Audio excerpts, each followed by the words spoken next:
ابھی ڈاکٹر ذاکر نائک صاحب آئے ہیں تو کہتے ہیں کہ میری انسپریشن جو ہے، میں جو دین کی طرف آیا تو ڈاکٹر اسرار صاحب کو دیکھ کے آیا تھا قرآن کی طرف۔ ڈاکٹر اسرار صاحب رحمۃ اللہ علیہ کا آخری انٹرویو کسی نے دیکھا ہو تو ایک چھوٹے سے کمرے کے مکان میں وہ رہتے تھے، ایک بیڈ تھا، ایک ساتھ صوفہ کم بیڈ تھا۔ مولویوں کی زندگیاں دیکھنا، جو مولوی مشہور ہو جائے کیسا ہوتا ہے، فرسٹ کلاس میں سفر کرتے ہیں مولوی، میں جانتا ہوں۔ DGISI ریٹائر ہوئے تھے وہ۔ جب وہ ریٹائر ہوئے تھے تو ان کو نکالا تھا بے نظیر نے، ان کو کہا تھا کہ جی آپ کو، کیونکہ داڑھی والا آدمی تھا، اب DGISI داڑھی، یہ جو بچے حوالے کرتے تھے نا بیگنوں پہ، جاؤ جی بچے بچیاں، میں ایک دو ڈرائیور ایسے دیکھے ہیں جن کی ویڈیو میرے پاس آئی ہیں، یہ درندے ٹائپ ہیں، درندے ٹائپ۔ یہ اسٹاک مارکیٹ ایک ڈکیتی کا اڈا ہے، ڈکیتی۔ السلام علیکم ورحمۃ اللہ وبرکاتہ۔ الحمدللہ الذی ہدانا الی صراط مستقیم، اللہم صلی علی محمد وعلی آلہ واصحابہ وامتہ اجمعین، اما بعد فاعوذ باللہ من الشیطان الرجیم، بسم اللہ الرحمن الرحیم، تبارک الذی بیدہ الملک وہو علی کل شیء قدیر، الذی خلق الموت والحیاۃ لیبلوکم ایکم احسن عملا، صدق اللہ العظیم۔ اللہم صلی وسلم علی سیدنا محمد۔ قابل احترام دوستوں، میرے بزرگوں،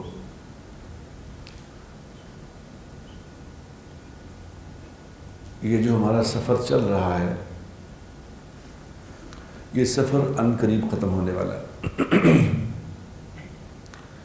ایک ٹرین میں ہم بیٹھے ہیں، وہ ٹرین اپنے اپنے مقام پہ جا رہی ہے، اور وہ جس کا جو اسٹیشن آتا رہتا ہے وہ اس میں سے اترتا رہتا ہے۔ جیسے لاہور تک کی، لاہور سے ایک گاڑی ٹرین چلتی ہے کراچی جانی ہے، تو جب کراچی کے قریب پہنچتی ہے ٹرین، حیدرآباد کراس کرتی ہے، تو جب لوگوں کو پتہ چل جاتا ہے کہ تھوڑا ٹائم رہ گیا ہے تو لوگ اپنا سامان سمیٹنا شروع کر دیتے ہیں کہ بھی قریب آ گیا۔ تو پھر جب وہ لانڈی کراس کرتی ہے کہ بس اب تو اسٹیشن آ گیا، تو لوگ اپنا سامان اٹھا کے گیٹ کے پاس کھڑے ہو جاتے ہیں کہ بس اب جو ہی گاڑی روکے گی ہم نے اتر جانا ہے۔ لیکن میرے دوستو، بے وقوف وہ مسافر ہوگا جو لانڈی پہنچ کے اپنا سامان بکھیرنا شروع کر دے کہ جی اب سب لوگوں نے اکٹھا کر لیا سامان تو میں اپنا لگا لوں، تو لوگ اسے کہیں گے پاگل ہے یہ، تو آ گیا اسٹیشن۔ حضور اکرم صلی اللہ علیہ وسلم فرما رہے ہیں میری امت کی عمریں 60-70 کے درمیان ہیں، بہت تھوڑے ہیں جس سے آگے جائیں گے۔ 60 سال کا ہو گیا، 70 سال کا ہو گیا، اللہ نے 70 سال بھی کر دیے، پھر بھی ادھر کی پلاننگیں کرے تو اس کو بے وقوف کہیں گے، پاگل ہے، کیونکہ تو آیا کھڑا، وقت تو آیا کھڑا، یہ تو اسٹیشن تو آ گیا ہے، اب کسی دن بھی واپس پہلے ویسے تو پیدا ہوتے پتہ نہیں چلتا کہ 2 سال کا بچہ، 10 سال کا بچہ، 50-15 سال کا بچہ مر جاتے ہیں، لیکن ایک ترتیب ہے۔ تو عقل مند آدمی وہ ہے جو اپنی منزل آنے سے پہلے اپنا سارا کام کر لے، یہ ہے عقل مند انسان، کیونکہ حضور اکرم صلی اللہ علیہ وسلم نے اس کو عقل مند کہا ہے جو موت سے پہلے موت کی تیاری کرے، اس کو عقل مند کہا ہے۔ اور جو تیاری نہیں کرتا اس دنیا کو بنانے کے چکر میں ہے کہ اس دنیا کو بنا لوں، اس کو سنوار لوں، ابھی یہ بھی آ جائے، اسے پیمنٹ آ جائے، فلاں یہ ہو جائے، وہاں یہ کر لوں، میں وہ کر لوں، یہ برانڈیڈ وہ برانڈیڈ گاڑی لے لوں، فلاں کر لوں، ٹماک کروں۔ اب یہ بڑا بے وقوف آدمی ہے جو 60 سال کے بعد بھی یہ پلاننگ کر رہا ہے، یہ عقل مند نہیں ہے۔ اگلی بات کرو، جانا ہے ہم جانے والے ہیں۔ ابھی پچھلے 3-4 دن پہلے کی بات ہے، دو دن پہلے کی بات ہے کہ جنرل جاوید ناصر صاحب ایک ہوتے تھے، DGISI ریٹائر ہوئے تھے، وہ DGISI میرے سامنے ریٹائر ہوئے تھے۔ تو پرسوں ان کا جنازہ تھا، پرسوں ہاں پرسوں جنازہ تھا، تو ان کے جنازے پہ میں بات کر رہا تھا. میں نے کہا میں اس آدمی کو اپنے سامنے جانتا ہوں، میرے سامنے تھے، ہم کٹھے تھے، کٹھے رہتے تھے. میں نے زندگی میں جو تبلیغی سفر شروع کیا تھا تو ان کے ساتھ ہی کیا تھا. کیا اننگ کھیل کے گیا، یقین کرو کیا زبردست اس نے اننگ کھیلی ہے. کیونکہ امام مالک کے فرمان کا مطابق کہ جنازے بتایا کریں گے اس نے کہاں جانا ہے، اس سے اگلی ڈیسٹینیشن کہاں ہے اس کی، جنازے بتا دیں گے. کیا خوبصورت جنازہ تھا ان کا، جنرل صاحب کا، اور کیا نیک لوگوں کا ایک جمع غفیر تھا.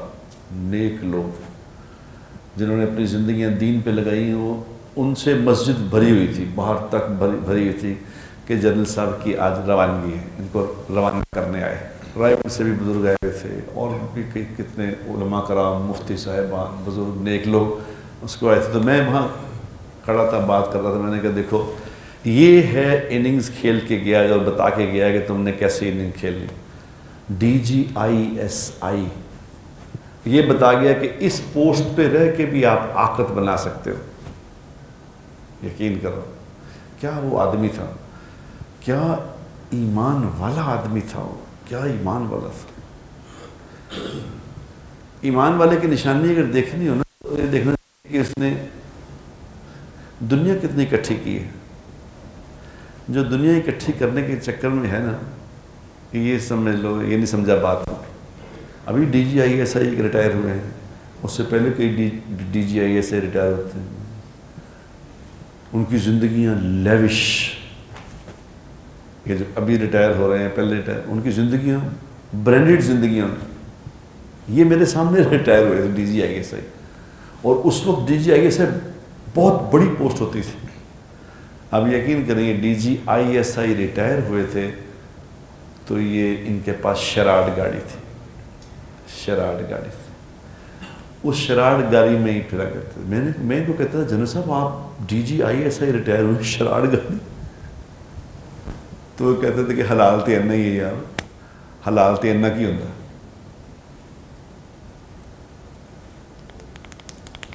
ڈاکٹر اسرار صاحب رحمۃ اللہ علیہ کا آخری انٹرویو کسی نے دیکھا ہو تو ایک چھوٹے سے کمرے کے مکان میں وہ رہتے تھے. ایک بیڈ تھا، ایک ساتھ صوفہ کم بیڈ تھا. تو انٹرویو کرنے والے نے ان کو پوچھا کہ آپ کا یہ کمرہ، انہوں نے کہا اس میں ضرورت کی ہر چیز ہے. یہ میرا بیڈ ہے، ایک ٹیبل ساتھ رکھا ہوا ہے، کرسی ہے، کوئی کام میں نے کرنا ہوتا تو اس پہ کر لیتا ہوں. یہ جس پہ تم بیٹھے ہو یہ صوفہ کم بیڈ ہے، جب کوئی ملنے آتا ہے تو اس پہ مل لیتا ہوں، ورنہ شام کو اس کو بیڈ بنا لیتے ہیں، پھر میری بیوی یہاں سو جاتی ہے. ضرورت ہی نہیں کسی چیز کی. مر گئے، اسی حال میں مر گئے. تو آج دیکھ لیں اب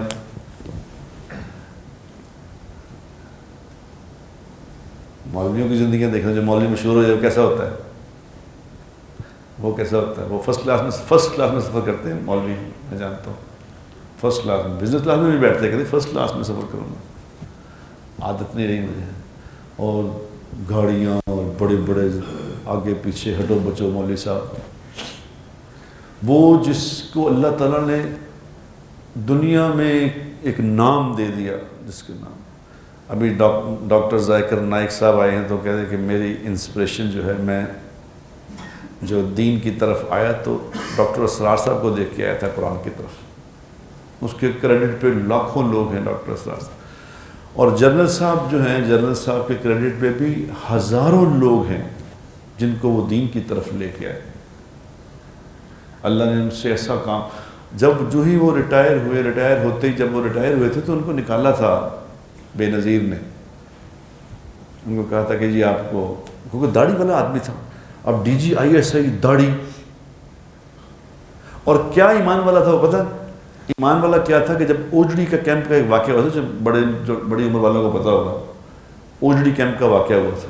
تو اندر کوئی وہاں اسلحے کا ڈیپو تھا، تو سارے وہ ایسا ہوا تھا بم چل گئے تھے، وہ سارے پھٹ گئے تھے اندر بم. تو وہ اڑ کے جا رہے تھے. تو یہ تھے اس وقت، ان کے ذمہ لگایا کہ جی اس کا کچھ کریں. یہ کیا کریں، تو وہ سارا شہر تباہ ہو جائے گا سب کچھ.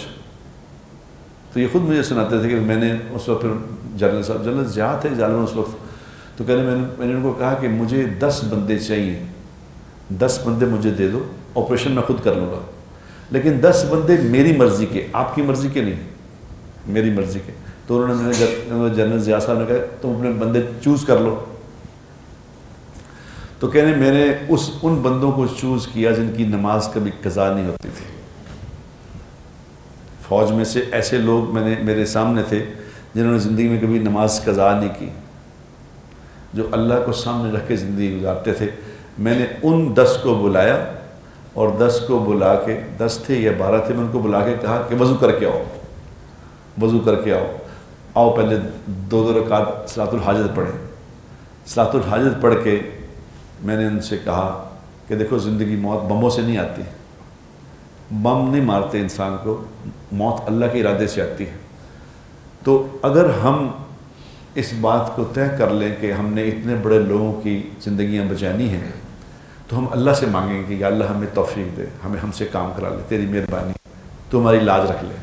تو وہاں بیٹھ کے دعا مانگی سب نے کہ یا اللہ ہماری لاج رکھ لے، لوگوں نے ہم پہ بھروسہ کیا ہے تو ہماری لاج رکھ لے۔ تو کہتے ہیں وہ ان کو لے کے میں خود اندر گیا اور ڈیفیوز اپنے ہاتھوں سے، ایسا ایمان والا آدمی جنرل صاحب۔ اور پھر جب ریٹائر جس دن اس کو نکالا بے نظیر نے، تو مجھے کسی کا پیغام آیا کہ ان کو کہیں کہ آپ کو ری انسٹیٹ کرتے ہیں، آپ کو لگاتے ہیں، دوسری جگہ لگاتے ہیں۔ تو میں نے کہا جنرل صاحب آپ کو ری انسٹیٹ کر رہے ہیں؟ تو کہا کہ نہیں یار میں دفعہ کر چنگا ہی ہو گیا، میں تو 4 مہینے لان چلے ہوں۔ وہ سیدھا 4 مہینے پہ کہتے 4 مہینے کے بعد میں سے بات کرنا، میں اللہ کے راستے میں جا رہا ہوں، اور وہیں سے 4 مہینے چلے گئے۔ 4 مہینے لگا کے جب واپس آئے تو میں نے کہا جی کیا خیال ہے جنرل صاحب؟ انہوں نے کہا یار ہوں تو میں کم سکھایا ہوں، ہوں میں لوگوں کو اللہ علیہ بلاؤں گا، بس آخرت کی تیاری کروں گا۔ وہ دن اور یہ دن تقریباً 30 سال ہو گئے اس بات کو۔ اپنی ساری 30 سالہ زندگی سوائے آخرت بنانے کے اور کہیں نہیں لگائی۔ پہلے تو پھرتے تھے کبھی دنیا 20 دن مہینے میں جماعتوں میں پھرتے تھے، پاکستان کا چپا چپا چھان مارا جہاں انہوں نے اللہ کی آواز لگائی، لوگوں کو بڑے بڑے لوگوں کے پاس ملاقاتیں گشتیں کر کے لوگوں کو اللہ کی طرف لاتے تھے۔ پھر جب بڑھاپا آ گیا، بہت زیادہ بیمار ہو گئے، تو پھر مجھے کہا کرتے تھے کہ یار ہوں میرے کو مینو بلڈ پریشر بھی ہے، شوگر بھی ہے، ہارٹ اٹیک ہو گیا ہے، یہ بھی ہو گیا، اب دوائیاں اتنی کھاتا ہوں، اب میرا سفر نہیں کر سکتا۔ تو اب اس وقت سے گھر میں تھے، گھر سے مسجد جاتے تھے، مسجد گھر، اور کیا کرتے تھے؟ روزانہ 10 سپارے پڑھتے تھے، 3 دن میں قرآن ختم کرتے تھے، آخری دنوں میں 3 دن میں قرآن پڑھتے۔ مجھے کہتے یار میں بس ہوں لوگ کہتے پیچھے تھے، پھر میری طاقت نہیں رہی، اب میں روزانہ 10 سپارے پڑھ کے اپنے اللہ سے کو راضی کرنے کی کوشش کروں۔ اور بس ایک دن آیا جب 90 سال کے ہو کے اللہ کے سامنے ان کا چہرہ یوں میں نے کھول کے دیکھا، کوئی رائے بند سے لوگ آئے تھے، ان کا چہرہ دیکھا، ایسے چہرہ کھول کے دیکھا تو مرنے والوں کا چہرہ بھی دیکھا اگر چہرے بھی بتا دیتے ہیں کہ کیا ہونے والا ہے۔ ایسا چہرے پہ ان کے جیسے روشنی تھی، روشنی، نور تھا۔ کئی لوگوں کو یقین کرو میں نے قبروں میں ڈالا ہے، روز ہی جنازے پڑھتا ہوں، روز جنازوں پہ جاتا ہوں، روز ہی قبروں پہ جاتا ہوں، لوگوں کو کئی لوگوں کا میں چہرہ جو ہے وہ قبلے کی طرف پھیرتا ہوں تو پھر وہ ادھر ہو جاتا ہے، کہیں پھیرتا ہوں پھر ادھر ہو جاتا ہے، ٹھیک ہے، وہ ایسا چہرہ مڑ جاتا ہے خود ہی۔ میں نے کتنے لوگوں کو چہرے ایسے کرنے کی کوشش کی، مڑ جاتے ہیں۔ تو جنرل صاحب کے بیٹے اندر اترے ہوئے تھے، انہوں نے کہا جی مجھے انہوں نے پوچھا کہ بھائی جان چہرہ اس کی طرف کر دیں، میں کہا کھولو ان کا چہرہ مجھے دکھاؤ، چہرہ دکھایا تو آٹومیٹکلی قبلے کی طرف تھا۔ میں نے کہا اس کو موڑنے کی ضرورت نہیں، مڑا ہوا ہے، یہ مڑا ہوا ہے۔ میں نے لوگوں سے کہا کہ یاد رکھو یہ ایک پیغام دے کے گیا ہے کہ یہ اننگز کھیلنی ہے، تم نے کچھ بھی نہیں ہے یہاں، خدا کی قسم کچھ نہیں، یہاں کے نفع بھی کچھ نہیں، یہاں کے نقصان بھی کچھ نہیں، یہاں کی عزتیں بھی کچھ نہیں، یہاں کی ذلتیں بھی کچھ نہیں۔ اس کو جو بنانے کے چکر میں پڑے گا وہ ہار جائے گا، وہ دھوکہ کھا جائے گا۔ جو اس دنیا کو کوئی بنا سکتا ہی نہیں۔ کل مجھے نے کہا کہ جی فلانا آدمی اتنا بڑا آدمی بنا، وہ ملک کا صدر بن گیا، اللہ اس سے کیسا راضی تھا کہ انہوں نے اس کو صدر بنا دیا۔ تو میں نے اسے کہا یہ اللہ کی رضا کی نشانی نہیں صدر بننا۔ اگر حکمران بننا، بادشاہ بننا اگر اللہ کی رضا کی نشانی ہو تو پھر فرعون سب سے بڑا بادشاہ تھا، نمرود سب سے بڑا بادشاہ تھا، پھر تو اللہ ان سے بہت زیادہ راضی تھا۔ یہ نشانی نہیں ہے۔ حکومتیں آنا، حکومتیں جانا، یہ کامیابی کی نشانی نہیں ہے کہ حکومت گئی تو ناکام ہو گئے، حکومت آئی تو کامیاب ہو گئے، مال آیا تو کامیاب ہو گئے، مال نہیں رہا تو ناکام ہو گئے۔ اگر مال پہ فیصلہ ہوتا تو قارون سب سے بڑا ولی تھا۔ یہ مسئلہ اور ہے کچھ۔ جس سے اللہ راضی ہوں گے میرے دوستو، اسے آخر کی تیاری کی توفیق دیں گے، یاد رکھنا۔ اسے نافرمانی سے بچنے کی توفیق دیں گے، اس کی زندگی میں اللہ تبارک و تعالیٰ اپنے احکامات لے کے آئیں گے۔ اس بات کو سمجھ لو خدا کے۔ روز لوگ پوچھتے ہیں یہ فلاں، ہمارا معیار ہی ایک ہے کہ جس کے پاس مال آ گیا کہتے پتہ نہیں ہرے وہ کیڑا ان نے کام کیتا ہے، اللہ تو راضی ہے۔ وہ بچائے سود کا کام کر رہا ہو، وہ یہی کہہ رہے ہوتے ہیں کہ یار پتہ نہیں پڑھ لی کیڑی نیکی اللہ نے پسند دے دی۔ بابا اللہ کے نزدیک یہ معیار نہیں ہے۔ اگر اللہ کے نزدیک معیار ہوتا تو جنرل جوید ناصر کے پاس بھی 2-3 ایکڑ کا گھر ہوتا، اس کے بھی گھر کی ٹائلیں اٹلی سے آ رہی ہوتی۔ کچھ بالکل فقیر تھا، یقین کرنا کچھ بھی نہیں، وہی جو نوکری کی جو تنخواہ تھی اسی میں زندگی گزار دی۔ لیکن وہ ایسا کلیئر مائنڈڈ آدمی تھا۔ میں نے جب نیا نیا اپنا اداکاری وغیرہ چھوڑی نا، تو ہم چونکہ ایک ہی مسجد میں ہوتے تھے، تو یہ ریٹائر ہوئے تھے، ان کے پاس تھوڑے سے ریٹائرمنٹ کے بعد پیسے ملتے ہیں، وہ پیسے تھے ان کے پاس۔ تو کچھ کہتے ہیں میں نے کوئی پلاٹ ایک لیا تھا، قرضے اس کے اتار دیے، تھوڑے سے پیسے رہ گئے، تو کتنے پیسے ان کو ملے ہوں گے اس وقت؟ تو اس وقت میں کہہ رہے ہیں یار میرے کو کوئی 1.5 لاکھ ہی بچ گیا، یہ آج سے 30 سال پہلے کی بات۔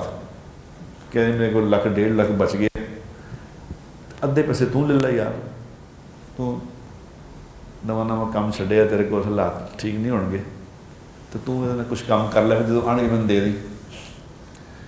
تو میں نے کہا جنرل صاحب میرے تو پیسوں کی ضرورت نہیں۔ اور نہیں یار، میں کہتا تو اللہ والا آدمی ہے، تو اللہ دی گل کرنا ہے، تیری گل اسی سننے ہیں، تو کہتے مشکل چ نہ ہو۔ تو یہ میں نہیں، آپ کے پاس تھوڑے سے تو پیسے آپ کے پاس، آپ کے پاس گاڑی تو دیکھیں اپنی۔ وہ کہہ یار کہڑی گل ہے، زندگی تو لنگھ ہی جاتی ہے یار۔ ایسا جرنیل اور D G I S I, حد ہی مک گئی خدا کی قسم، حد ہی مک گئی۔ لیکن اس کی موت پہ پتہ چلا کہ یہ ہوتا ہے واپسی، یہ ہوتی واپسی۔ یقین کرو اس کے نام سے کانپتے تھے لوگ، دشمن اس کے نام سے کانپتے تھے، ایسی اس کی دہشت تھی۔ لیکن اپنے لوگوں میں وہ ایسے تھے جیسے وہ ایک عام آدمی ہوتا۔ کبھی اس کو جب وہ جنرل بھی تھے تو لگتا تھا کہ جنرل ہیں۔ ابھی ان کو جب قبرستان میں دفن کر رہے تھے تو ایک جنرل صاحب آئے ہوئے تھے ان کی، تو اس جنرل صاحب کے ساتھ 8-10 باڈی گارڈ تھے، اور جب کیا وہ بندوقیں پکڑی انہوں نے، ٹرک کر رہے۔ یہ جب جنرل تھے تو کچھ بھی نہیں، آپ اکیلے پھرتے تھے، اس وقت بھی پھرتے تھے۔ لیکن میں آج اس کے کھڑا ہو کہہ رہا تھا کہ دیکھو یہ وقت تو گزر گیا، اس کا بھی وقت تو گزر جائے گا، مال والوں کا بھی، جنہوں نے مال بنایا ان کا وقت بھی گزر جائے گا۔ لیکن یہ ہے عقل مند آدمی، یہ عقل مند۔ تو یہ پیغام دے گیا ہمیں کہ ایسی زندگی گزارنی ہے، کچھ بھی نہیں ہے یہاں، اس پہ نہ لگانا اپنے آپ کو، اس پہ اپنے آپ کو نہ لگانا۔ میرے دل پہ اس کا بڑا بوجھ ہے، یقین کریں، کیونکہ میں نے بڑا وقت ساتھ ہم نے گزارا اکٹھے، بڑا ساتھ گزارا، اور اتنا کلیئر مائنڈڈ آدمی، ذرا بھی اس کو وہ نہیں تھا ایک ہوتا نا ادھر ادھر ہی تھا، یا ادھر تھے یا ادھر تھے، بس ایک ہی بات. تو میرے دوستو ذمہ داری سے زندگی گزارو، ذمہ داری سے. ایک تو یہ بات کرنی ہے. دوسری بات میں نے آپ سے یہ کرنی ہے کہ معاشرے میں جو اس وقت کے حالات ہیں ان کو سامنے رکھ کے زندگی گزارو. بہت بڑی بے راہ روی پھیل گئی ہے، بڑی ذمہ داری سے لوگ جو میں 2-3 واقعات میرے سامنے ہوئے ہیں جو اس نے میرا بڑا دل پہ بوجھ ڈالا ہے. یہ جو بچے چھوٹے چھوٹے بچے ہیں ان کی ذمہ داری ہے میرے دوستو. یہ بچوں کی عام پہ ذمہ داری ہے. یہ جو بچے حوالے کر دیتے ہیں نا ویگنوں پہ، جاؤ جی بچے بچیاں ڈرائیوروں کے حوالے کر دیتے ہیں کہ جاؤ جی یہ ڈرائیور لے کے جا رہا ہے بچیوں کو چھوڑ. ایسا نہ کرو خدا کے لیے، خود ڈیوٹی دو.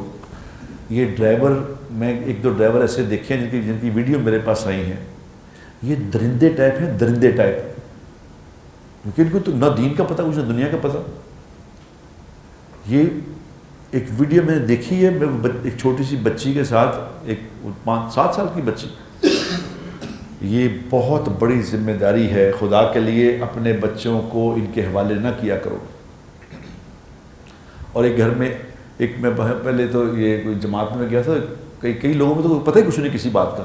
اکثر گاؤں میں جاتے ہیں جماعتوں جب تک دور گاؤں میں گیا ہوں تو اچھی بلی بڑی بڑی بچیاں 9-9 10-10 12-12 سال کی بچیاں مدرسوں میں آ کے قاریوں سے پڑھ رہی ہوتی ہیں. میں کہ یہ اتنی بڑی بچی، میں اس کے باپ کو بلایا، میں کہ یہ کہتے قرآن شریف پڑھنے آتی ہے. میں کہ تمہیں کس نے کہا قرآن شریف پڑھانے کو؟ اس کو خبردار اس کو یہاں بھیجا تھا. یا تو گھر میں کوئی عورت لگاؤ قرآن شریف پڑھنے والی، ورنہ تمہاری بیوی پڑھائے. کیوں اس کو کیوں نہیں آتا قرآن شریف؟ وہ پڑھائے. ورنہ خبردار قاری کے پاس بھیجا اس کو. گھروں میں اچھے بڑے بڑے بچے، بڑی بڑی بچیاں قاریوں سے پڑھ رہے ہیں. قاری صاحب آ رہے ہیں پڑھانے. 10-12 سال کی بچی قاری صاحب سے کمرے میں بیٹھا رہتا پڑھ رہی ہے. پاگل ہو گئے، دماغ خراب ہو گیا.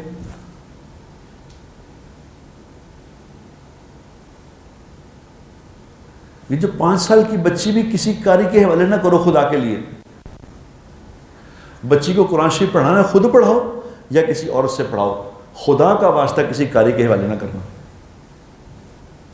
یہ قاری انسان ہے، کیا ہے یہ؟ تلک حدود اللہ فلا تقربوها.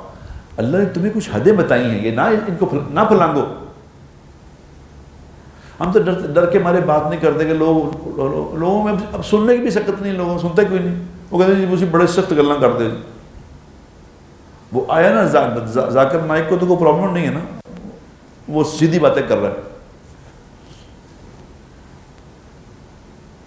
ابھی عورتیں یہاں پہ تو ہمارا تو فیمیل پروگرام چل رہا ہے نا، وہ لوگ تو اب تو عورتیں کہہ رہی ہیں کہ سب آزاد ہیں. جو ہم بھی چپ کر جاتے ہیں، کیا کہیں، کیا کیسے سنتے ہی نہیں کوئی. لیکن اس طرح نہیں ہے معاملہ. مخلوط پروگرام جو ہے، مخلوط پروگرام جو یہ جو ابھی چل رہے ہیں کیس کتنے دیکھ رہے ہیں آپ، یہ سب اسی کے نتیجہ ہے. مخلوط پروگرام. اللہ نے مردوں کو علیحدہ بنایا ہے، عورتوں کو علیحدہ بنایا ہے، آپ نے اکٹھا کر دیا سب کچھ. یہ کیسے کر رہے ہو؟ جب ایسا کر دو گے تو پھر یہ نتیجہ یہ نکلے گا جو نکل رہا ہے، جو ہم دیکھ رہے ہیں. دیکھو اسی بندے ہیں کیا. وہ ہمارے مفتی زین العابدین صاحب تھے، وہ فرمایا کرتے ہیں دیکھو تم لوگ اپنے بچوں کو ملازموں کے حوالے کر دیتے ہو اور تم خود آزاد ہوتے. اور ماؤں کو خاص طور پہ کہتے تھے کہ بچے، باپوں کو بھی ماؤں کو بھی، کہ بچے ملازموں کے حوالے کر کے تم لوگ سمجھتے ہیں ہم نے بڑے سیکیور جگہ پہ ہیں بچے ہمارے، دیر ان دا سیف ہینڈز. تو وہ یہ الفاظ ان کے ہیں، میرے نہیں. وہ فرمایا کرتے تھے کہ تم جن ملازموں کے حوالے کرتے ہو نا اپنے بچوں کو، یہ تمہارے بچوں کو خنزیر بنائیں گے. یاد رکھنا، اپنی ذمہ داریاں پوری کرو، اپنی ذمہ داریاں نبھاؤ خدا کے لیے. یہ اگلی جنریشن، اگلی قوم جو بنانی ہوتی ہے، یہ ماں باپ نے بنانی ہوتی ہے. ماں باپ کی کوئی ذمہ داری ہے. یہاں ماں باپ کے اپنے ششکے نہیں ختم ہو رہے. 40 سال کی عورتیں ہو گئی ہیں، 52 سال کی عورتیں ہو گئی ہیں، 60 سال کے بندے ہو گئے ہیں، وہ اپنے ششکوں میں. ابھی بچے کیا کر رہے ہیں، بچوں کہاں جا رہے ہیں، کیا ہو رہا ہے، بہت کچھ پتہ نہیں. یہ سکولوں جس کالجوں میں اپنے بچوں کو بھیجتے ہو، جن یونیورسٹی میں بچوں کو بھیجتے ہو، وہاں جا کے دیکھو صحیح ہو کیا رہا ہے. یہاں تو میرے پاس تو باپ کے پاس تو ٹائم نہیں وہاں جانے کا. وہ بچے بچیاں پتہ نہیں کیا کر رہے ہیں, کیا ہو رہا ہے, کیا بن گیا وہاں پہ, کیا ہو گیا, اگلی نسل ساری برباد ہو گئی ہے, ہمیں کچھ اندازہ ہی نہیں ہے ہم کیا کر رہے ہیں. ہمیں پیسے کمانے کے چکر میں معیشت ٹھیک کر لو. اگلی جنریشن ہی بگڑ گئی تو رہ کے جائے گا تمہارے پاس. انسان کے پاس سب سے قیمتی پروڈکٹ تو اولاد ہے بھائیو. اس کو وقت دو خدا کے لیے, اپنی اولاد کو وقت دو خدا کے لیے, وقت دو, وقت دو, وقت دو. اگر ان کو وقت نہ دیا تو جو ان کو وقت دے گا وہ ویسے ہو جائیں گے. آپ اپنی اولاد سے کو اپنے ساتھ کمفرٹیبل کرو, ان سے دوستیاں لگاؤ. شام کو تمہارا بچہ تمہیں بیٹھ کے بتا رہا ہو کہ آج بابا سکول میں یہ ہوا تھا, آج میں نے فلاں سے ملا تھا, یہ ہوا تھا, فلاں نے کہ یہ کہا تھا. تمہارا بچہ تم سے کمفرٹیبل ہو, اتنا اسے کمفرٹیبل کرو.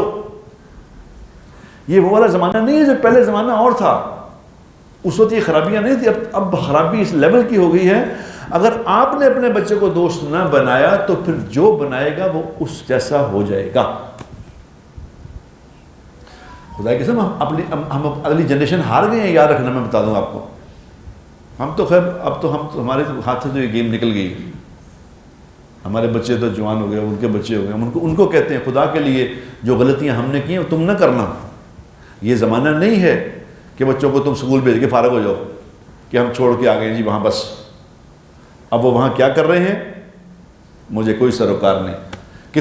کتنے ایسے باپوں کو جانتا ہوں جن کو پتہ ہی نہیں کہ میرا بچہ کس یونیورسٹی میں پڑھتا ہے, اس یونیورسٹی میں کالج میں ہوتا کیا ہے, ان کو کچھ اندازہ ہی نہیں ہے. غلط کر یا ایھا الذین آمنوا قوا انفسکم واہلیکم نارا. اے لوگوں جو ایمان لائے ہو, اپنے آپ کو اور اپنی فیملی کو بچاؤ جہنم کی آگ سے. نبی کا فرمان ہے کہ تم سب کے سب نگہبان ہو, تم سے تمہاری ریت کے بارے میں سوال کیا جائے گا کہ کیا کر کے آئے بیوی کے ساتھ, کیا کر کے آئے بچوں کے ساتھ, کیا کیا تھا. اپنی فیملی سسٹم ختم ہو رہا ہے بھائی جان, فیملی سسٹم ختم ہو رہا ہے. کیونکہ ماں بھی پیسے کما رہی, باپ بھی پیسے کما رہا ہے. اب وہ ڈاکٹر ذاکر نائک صاحب نے کہا نا کسی عورت کو کہ جی اس نے سوال کیا کہ میں تو ورکنگ وومن, مجھے کیا کرنا چاہیے. انہوں نے کہا اس کی کوئی گنجائش نہیں. تو انہوں نے کہا ڈاکٹر صاحب تو شاید دماغی توازن ٹھیک نہیں ان کا, یہ کیا باتیں کر رہے ہیں. انہوں نے کہا میرا دماغی توازن ٹھیک ہے جو بھی ہے, لیکن یہ اللہ کو نہیں, اس کی حدیں ہیں, حدیں, ان حدوں کو کرو. جب سارے پیسے کمانے میں لگیں گے, تو بچوں کو کس نے دیکھنا بتاؤ. ماں بھی گئی, باپ بھی گئی. یاد رکھو یہ بات تو ہم تو ڈر کے مارے کرتے نہیں, کر رہے. جو عورت, وہ سعید انور نے کہا کہ بات کی, سعید انور کے پیچھے پڑ گئے نا سارے, وہ جو لبرل پیچھے پڑ جاتے ہیں لبرل. یاد رکھو میرے دوستو, آپ لوگ سارے, ایک بات کامن سینس کی بات ہے یار, اس میں کوئی راکٹ سائنس نہیں ہے. آپ لوگ جو گھروں سے باہر نکلنے کی مردوں کو عادت ہوتی ہے, مرد گھر میں رہ سکتا ہے. جس دن بیمار ہو جائیں, کوئی بخار چڑھ جائے, گھر میں رہنا پڑے تو موت پڑ جائے گھر میں رہنے پہ صرف, کیونکہ عادت نہیں ہے. دیکھو نا, جس چیز کی آپ عادت بناؤ گے وہ عادت بن جائے گی. اب جو عورت گھر سے باہر نکل گئی ہے, جو باہر جاتی ہے, اس کو بھی گھر میں رہنے کی عادت اب نہیں رہے گی. آپ اس سے ایکسپیکٹ کریں یہ کہ بھی باہر بھی جائے گی, گھر میں بھی اسی طرح رہے گی. کیا کر رہے ہیں یار, وہ انسان ہے, کوئی روبوٹ تھوڑی ہے. اس کو بھی عادت پڑ گئی صبح 9 بجے جانے کی, اب وہ گھر رہ نہیں سکتی. بچے تو گھر میں ہی ہیں, آپ نے عادت ڈال دی اسے باہر جانے کی. اور کس لیے کہ کیا کریں جی, پوری نہیں پڑتی. خدا کی قسم میری بات غور سے سمجھ لو. اللہ تبارک و تعالیٰ نے روزی مقرر کی ہے, متعین کی ہے کہ اس گھر میں اتنی روزی آنی ہے. جس طرح ٹینکی کا پانی ہے, ایک ٹینکی میں پانی ہے, ٹھیک ہے, ٹینکی میں پانی ہے, اس میں ایک نلکا لگا لو, اس میں 10 نلکے لگا لو, جتنا نکال لو گے پانی اتنا ہی ہے. جو تمہارے گھر میں روزی آنی ہے وہ ایک آدمی کام کرے، وہ 10 آدمی کام کرے، روزی اتنی آنی ہے۔ اگر تم اللہ پہ بھروسہ کرو گے اور ایک آدمی کام کرے گا یہ سمجھ کے کہ ہماری روزی اتنی ہے، ماں کا یہ کام ہے، باپ کا یہ کام ہے، اس نے یہ کرنا ہے، ماں کا کام گھر سنبھالنا ہے۔ اب جب ماں کو بھی لگا دو گے کام پہ،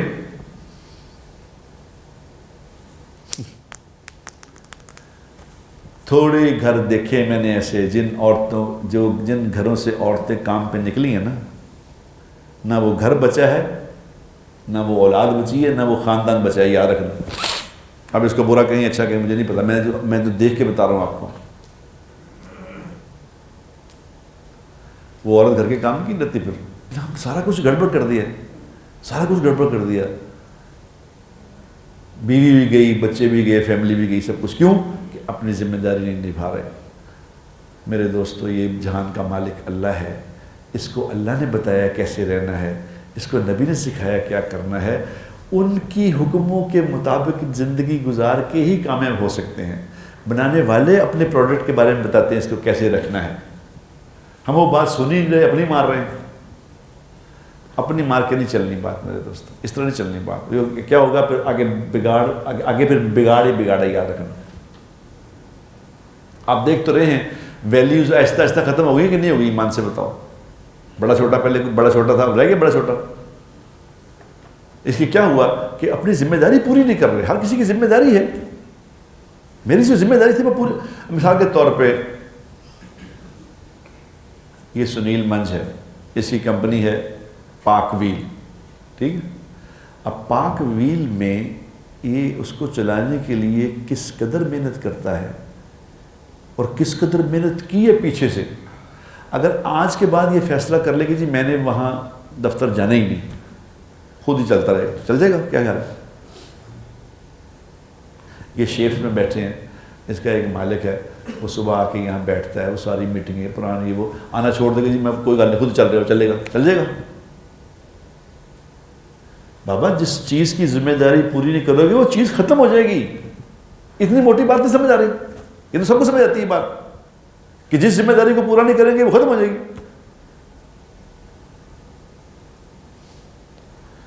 اگر ہم ذمہ داریوں پہ آ جائیں گے تو پھر سارا معاشرہ ٹھیک ہو جائے گا، ورنہ کیا ہوگا؟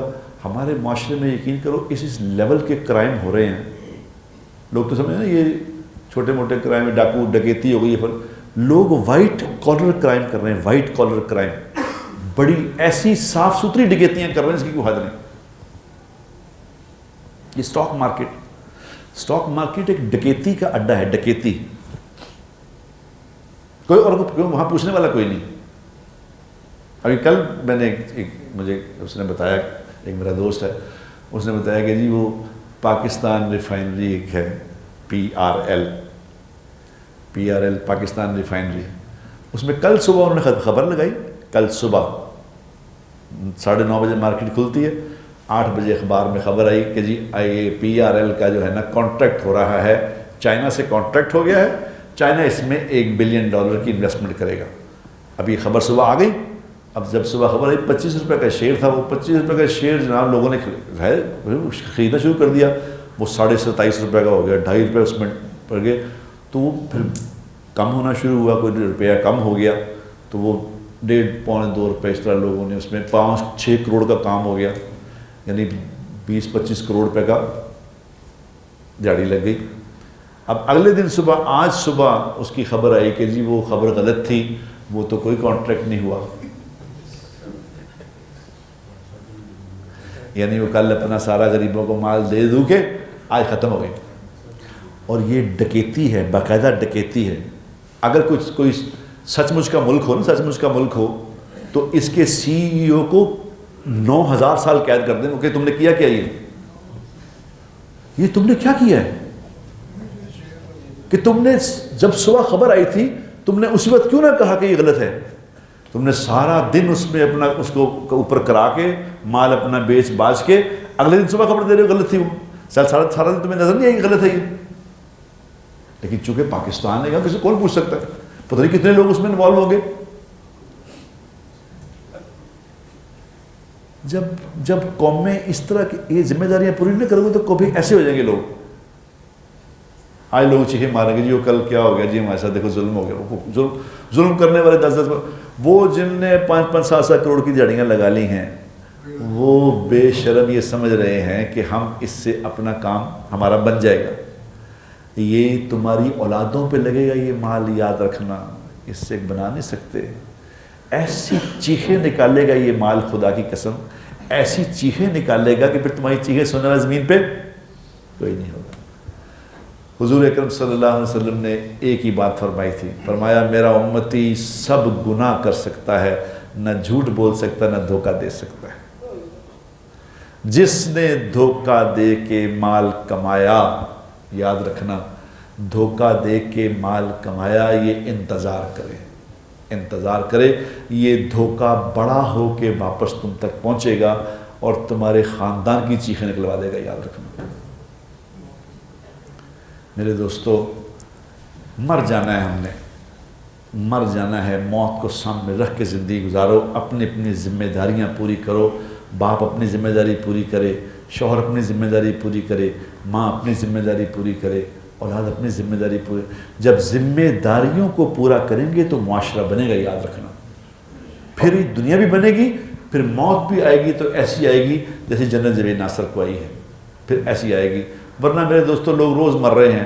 کل میں نے اس نے کالم لکھا تھا, جاوید چودھری صاحب نے ایک کالم لکھا تھا, کوئی بہت بڑا دانشور مر گیا تھا, کوئی انٹلیکچوئل مر گیا تھا, بہت کتابیں لکھی تھی اس نے. کہا تو اس نے جاوید چودھری نے کالم لکھا کہ دیکھو یار یہ اتنا بڑا دانشور مر گیا اور اس کو قبر پہ میں کھڑے ہو کے 6 لوگ تھے صرف ملازم جو قبر میں ڈال رہے تھے. حکومت کو چاہیے کہ اس کا کوئی لاہے عمل بنائے کہ اتنے بڑے لوگ اگر مر جائیں تو ان کے کفن دفن کا کوئی بندوبست تو پراپر تو کرنا چاہیے. تو میں نے کہا چودھری صاحب یہ نظام آسمان سے چلتا ہے, حکومت نہیں بناتی اس کو. اللہ بتاتے ہیں جنازے کیسے ہوں گے, اللہ کرتے ہیں. جو اللہ کی فرما برداری پہ گیا ہے اس کا جنازہ بھی حسین ہوگا, جو اللہ کو ناراض کر کے گیا ہے تو جنازے ایسے بتا دیں گے. جو دنیا میں اتنا بڑا آدمی تھا جنازے پہ 4 لوگ کھڑے تھے دفنانے والے. تو بھائی جو پیچھے ہو گیا اس کی معافی مانگی اللہ سے, اور آئندہ کے لیے کوشش کریں کہ ہم وہ زندگی گزاریں گے جس میں اللہ ہم سے ناراض نہ ہو. کریں گے؟ تو آخر دعوانا